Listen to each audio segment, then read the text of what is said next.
Greetings, mortals. I am Kratos, the ghost of Sparta. Today, I shall be your guide as we venture into the darkness, a realm of fear and terror. As we embark on this harrowing journey, I will be sharing with you a collection of chilling tales, stories that will make your blood run cold and send shivers down your spine. Do you have the courage to face these nightmares, boy? Gather your courage, for we shall proceed, but be warned. These are not mere stories, they are echoes of the horrors that dwell in the deepest, darkest corners of our world. Are you prepared, boy? So grab a torch to fend off the darkness and steel yourself, for tonight we delve into the unknown. Prepare yourselves, boys and girls, for the shadows that lurk just beyond the edge of the firelight, waiting to consume your very souls. Now, let us begin. How many people are in the room? That was the first thing Stella asked me as she settled in at the table. I looked around the diner. It was 2 in the morning. The place was mostly empty. What do you mean? How many people are in here right now? Besides us, she said. Maybe 5, 6, I replied. Stella's lips trembled. How many people are in the room exactly? She was terrified. I counted. The waiter, the old man staring into a bowl of soup by the door, the 2 young women coming down from a night of partying over pancakes, the guy in a ball cap trying to cut through his overcooked steak, and the middle-aged woman in a pea-green overcoat. 6, I said. 6 people. Stella instantly relaxed. Thank you. Stella and I hadn't seen each other in 5 months. I was in school out of state and was home for the summer. Stella had gotten into a good university, but her sister Anne had died in a car wreck 2 weeks before she went off to school. The death hit her hard, real hard. I wasn't sure why she'd called me. I doubted it was to catch up, and it certainly wasn't to party. Stella knew I abstained from everything. For me, that decision was the end result of being raised by verbally abusive alcoholics and knowing the genetic odds. Stella looked rough. Not strung out, but existentially exhausted. There were scars on her hands, bruises modeling her tattooed forearms, and some unusual scarification marks on her neck. 2 of them, they looked like clumsy Z's, but reversed as if done in a mirror. Stella's friend Corey had dropped her off at the diner about 30 minutes before I'd gotten there. I didn't know him well, but what I did know, I didn't like. So, how are you holding up? I asked. Stella didn't answer. The waiter appeared and Stella looked him over cautiously before she ordered a black coffee and a slice of blueberry pie. I got a hot tea and a side of fries, though I wasn't exactly hungry. We sat in uncomfortable silence for a few minutes before Stella, staring down at her hands, asked, "What's the worst thing you ever did?" I shrugged, said, lied to people, lied to get out of things, mostly to my friends in high school. But I've changed, I don't do that anymore. Oh, I also shoplifted once, a pair of socks. Stella laughed. That's when the waiter reappeared with our drinks and food. Stella jumped, her eyes wide, face flushed. The other people in the diner turned and looked, but did nothing. "You all right?" the waiter asked, weirded out. Taking a deep breath, Stella slowly sat back down. "Yeah, sorry," she said. It's been a long night."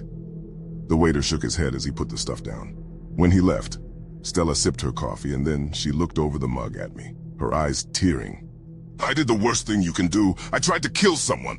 I wasn't sure I heard her correctly. "What?" Stella nodded, eyes locked on mine. "A jogger. Corey and me hit him with the car. Oh my God, when did this?" "On my way here."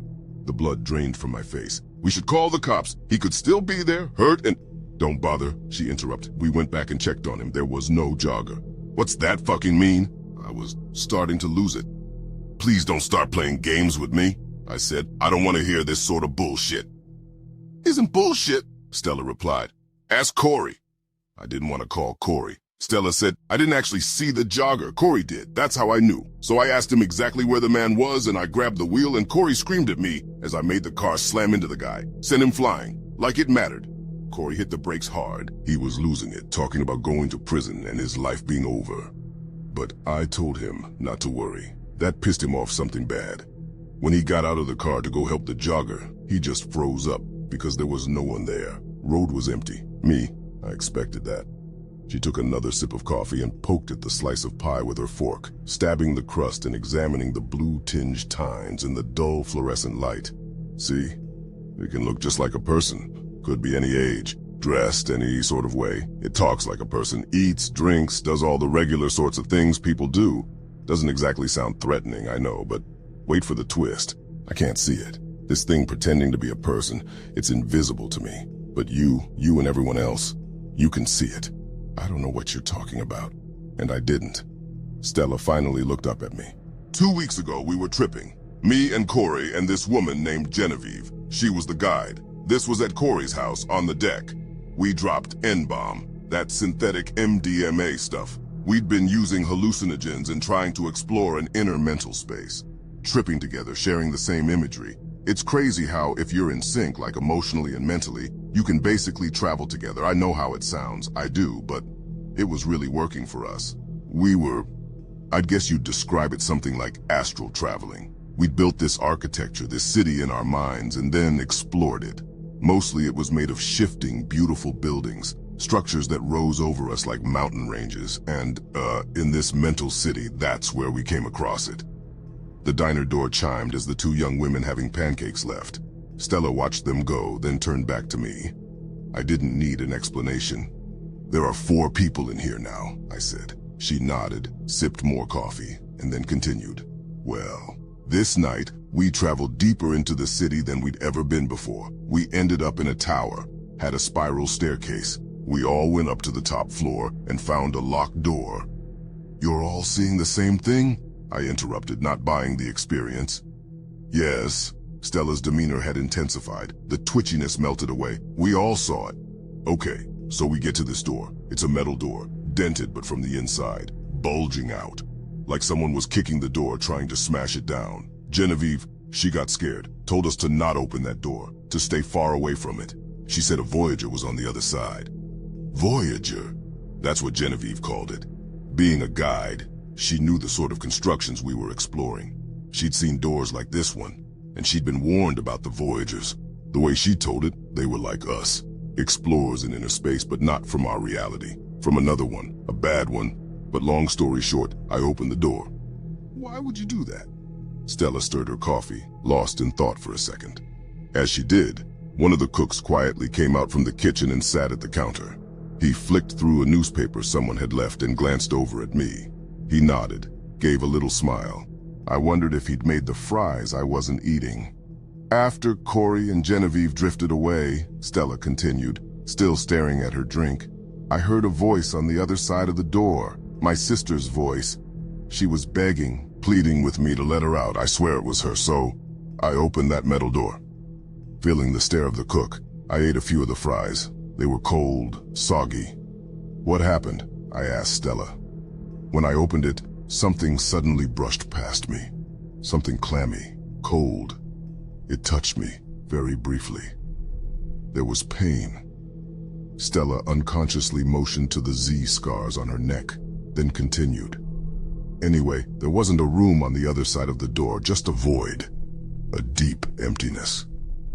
When the trip was over, I immediately felt a change. I felt like I was being watched. The whole rest of that night, the next day, the next week, something was following me. A shadow, a presence. And I knew, I just deep in my gut knew that if it caught up with me, if it touched me again, I would die.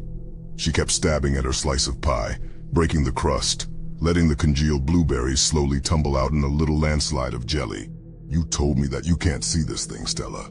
The door to the diner opened and 2 men in work overalls walked in, each holding a hard hat, their clothes dusty. Stella suddenly straightened in her chair. 2 men just walked into the diner, right? I nodded. Yeah, just those 2 guys. Stella settled. Why me? I asked. Why did you want to meet? To tell me this? Stella smiled. First time she'd done that all night. Because I knew you'd believe me. I swallowed hard, my throat suddenly impossibly dry.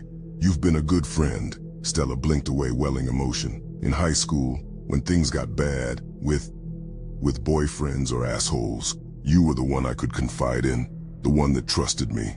The one that, no matter what I did, no matter how stupid it was, you were there for me. A shoulder to cry on, a hand to hold. And she reached across the table and took my hand, squeezed it tight. Truth was, I'd had a crush on Stella most of high school. She was a friend for sure, and for a while, a good friend. I liked being that rock for her. but I'd always hoped for more. Like most friendships, it began with a one-sided attraction, mine. And even though I hadn't seen her in half a year, those feelings remained, dormant but there, waiting to be awakened. As Stella held my hand and smiled, I felt her fingernail tracing something on the inside of my palm. At first slight, just a little pressure, only it got sharper until, ouch, shit. I pulled my hand away to find Stella had cut me. She'd sliced a shape with her sharp pinky nail into my skin. It was a backward letter Z, like the ones on her neck. A ribbon of blood began to well up from the center of the small cut. "What the hell, Stella?" She just shook her head and stood up, backing away from the table, repeating over and over, I'm sorry. I had to, okay? I had to." Had to what? Hurt me? I was furious, confused. Everyone in the diner turned to watch us. Only the cook got up from his place at the counter and walked over, eager to lend a hand. I waved him away. "It's okay, I got it under control." That was when Stella broke, her voice barely a whisper. "What?" "I told him I got it." She went pale. "Who? Who'd you tell?" "The cook!" I yelled. "He's just trying to help you." "There is no cook! No one's there!" Stella began shrieking, scrambling backward. She slammed into a nearby table. Chairs fell over, silverware scattered. No, she yelled. "No one's there!" The cook kneeled down beside Stella, and for a split second, bewildered as I was, I honestly thought he was going to help her up. He didn't. Instead, he leaned in close to her. She was crying and shaking and clearly couldn't see him. The cook turned to me, nodded with a sick grin, and then opened his mouth wide to reveal jumbled, bloody gums filled with jagged teeth. He tore her throat out with a single bite, and as Stella's blood pumped out across the linoleum flooring, the cook vanished. Not a slow fade, not dissolving into mist, just there 1 second and gone the next. Someone screamed. I think it was the woman in the pea-green overcoat. Afterward, when the cops came, a story emerged.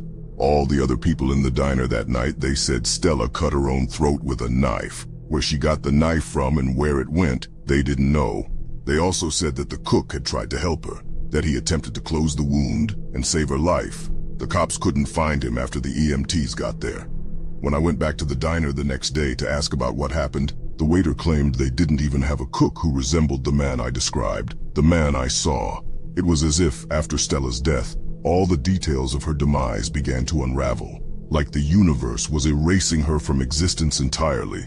And now, the Voyager, whatever it is, has come for me. It's been 5 days since Stella died in that diner. 5 days I've been haunted and hunted. I tracked down Corey and he led me to Genevieve. She told me what fate awaited me. According to her, Voyagers used the symbol, the backward Z's that were on Stella's neck, the one she scratched into my flesh to track their victims down. Stella, I guess she thought she could trick the Voyager into taking me instead of her. It didn't work, and now she's doomed me. It's just a matter of time before there's an extra person, a person I can't see, sitting across from me on a bus or walking behind me on the street. Right now, I'm in my bedroom at my parents' house. I haven't left in 48 hours, and they're getting worried about me. They'd heard I lost a friend, though they can't seem to recall anyone named Stella going to high school with me. And so, they're being compassionate and letting me stay cooped up. But they've told me I've had visitors, folks stopping by unannounced, folks who, when I crane my neck out my window to catch a glimpse of them standing on the porch, aren't there at all. Just my parents talking, gesturing into empty space. I'm going to have to leave this room eventually. That or my parents will get worried enough that they'll have me helped out, likely to the hospital. And when I get there, I'll be asking the same question Stella did. How many people are in here right now? How many exactly? We have reached the end of our treacherous journey through the realm of nightmares, boys and girls. I hope you have remained strong, and that the chilling tales we have shared have not left you trembling in the shadows. It is my duty to inform you that the original story we have read today was crafted by the skilled hand of Duskin the Green, a mortal wordsmith with a talent for weaving tales of darkness and despair. To learn more about their work and to delve further into the abyss, you can find the link to the original story in the description below. If you have found your courage tested and your resolve strengthened through this harrowing experience, I invite you to like, comment, and subscribe to my channel, for there will be more tales to share and more darkness to confront in the days to come. Until next time, remember, boys and girls, that even in the darkest of nights, there is always a glimmer of light to guide you through the shadows. Farewell, and may the gods watch over you.